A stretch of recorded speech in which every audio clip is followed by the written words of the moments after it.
am sitting in a hot tub filled to the brim with solid sand.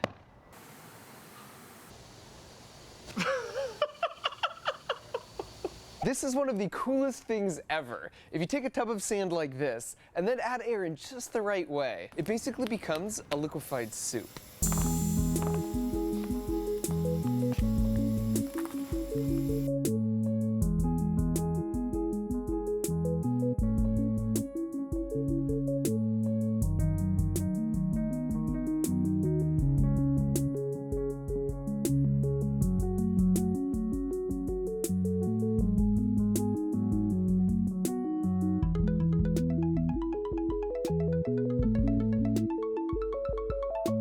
In science, this is known as a fluidized bed. It's used in industrial applications such as powder coat painting or in grain silos to make sure that the grain flows smoothly to the outlet.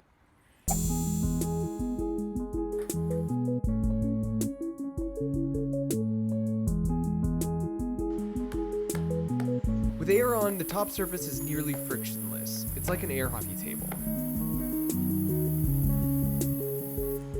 And then when you cut off the air, it freezes everything exactly where it's at.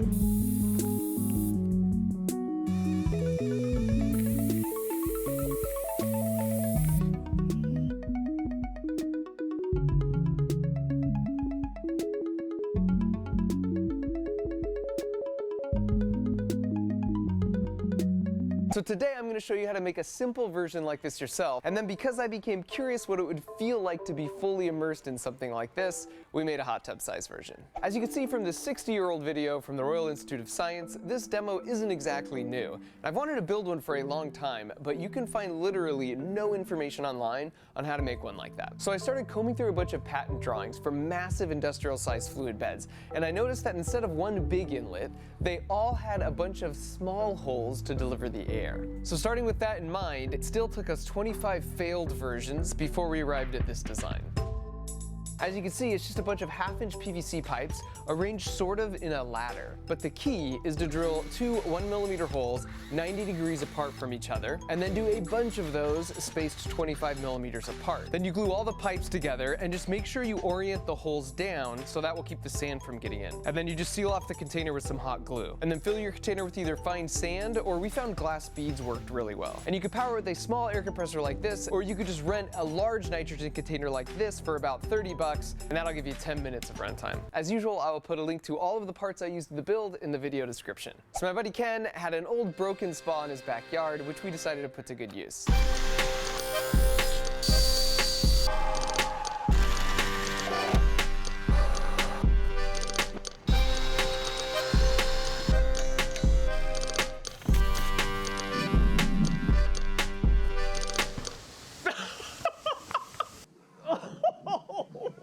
It just stops and you're like locked in place. It's like a weighted blanket on every surface of your body.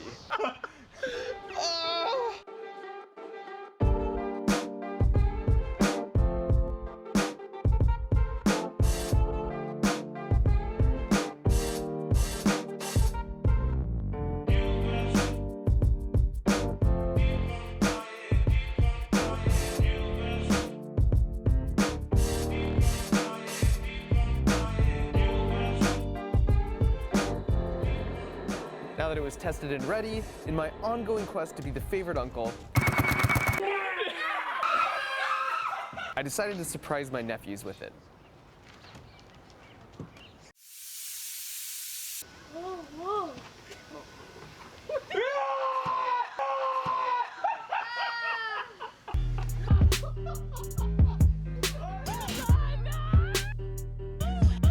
But before we get to swimming in sand, let's talk about the science behind a fluidized bed. And wait, don't click away if you think science is boring. If you're new here, you should know that my approach to science is similar to velociraptor hunting patterns. I try to bring people in with a catchy thumbnail or a cool thing to see, and then when they least expect it... Clever girl. Meet 3 people who took control of their money with a Chase Secure banking account. No minimum deposit to open. Simple tools. Control at hand. One bank for today and tomorrow. Chase, make more of what's yours. Amazon Go is a fresh take on convenience. a store where you can grab a freshly brewed pick-me-up. Admittedly, the analogy breaks down a little at the end, but if you promise to hang with me for the next 2 minutes, I promise to try and walk the delicate line between trying to make things simple to understand without oversimplifying or being condescending. Fluidization is just when you have enough upward air so that the force of the air pushing on each grain of sand is equal to the downward force of gravity or weight. And when that happens on any individual grain of sand, it hovers in equilibrium like this. You can think of forces acting on an object like a tug of war. And if an object is in equilibrium, that means there's a tie and it doesn't accelerate in either direction, just like in a real tug of war if the sides are even. However, if you add Stone Cold Steve Austin to this side, that will make it totally unbalanced and will start to move this way, which is actually what happens if you accidentally turn the air up too high.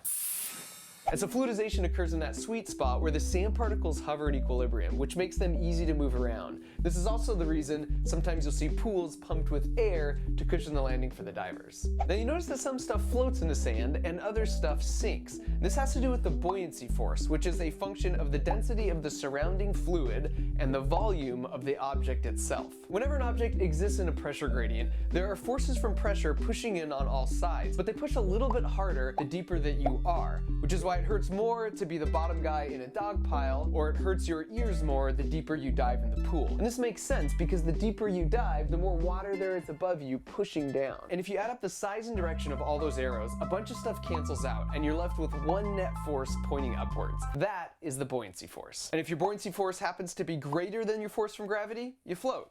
And if your buoyancy force happens to be less than the force from gravity, you sink. Now we usually think of buoyancy with water, but you could think of things like helium balloons being buoyant in our atmosphere. So here's a trick question. Which of these has a higher buoyancy force? It's actually the rubber ball. Buoyancy force has nothing to do with the density of the object, just the volume. So since the rubber ball takes up more space, it has a higher buoyancy force. But, you might object, then why does the rubber ball sink and the balloon floats? Remember, it's a tug of war. The rubber ball sinks because the force from gravity on the thick rubber skin and the air inside is bigger than the buoyancy force. But for the balloon, even though it doesn't have as big of a buoyancy force compared to the ball, it still floats up because that buoyancy force is bigger than the weight arrow from the helium and the thin rubber shell. And the helium will keep rising like a ball floating up from deep in a lake, and then it will eventually hang out where the density of the atmosphere is roughly equal to the density of the helium in the balloon, because that's where the tug of war becomes equal. Whew,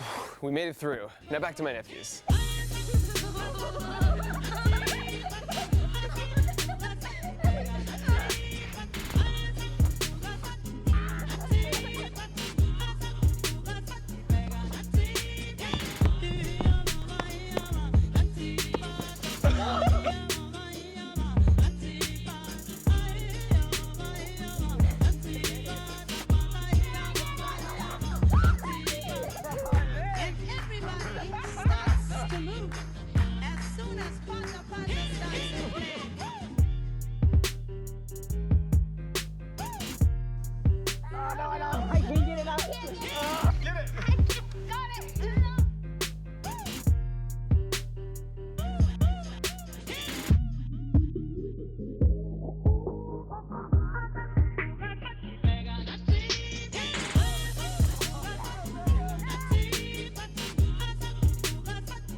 Meet Grammarly Go,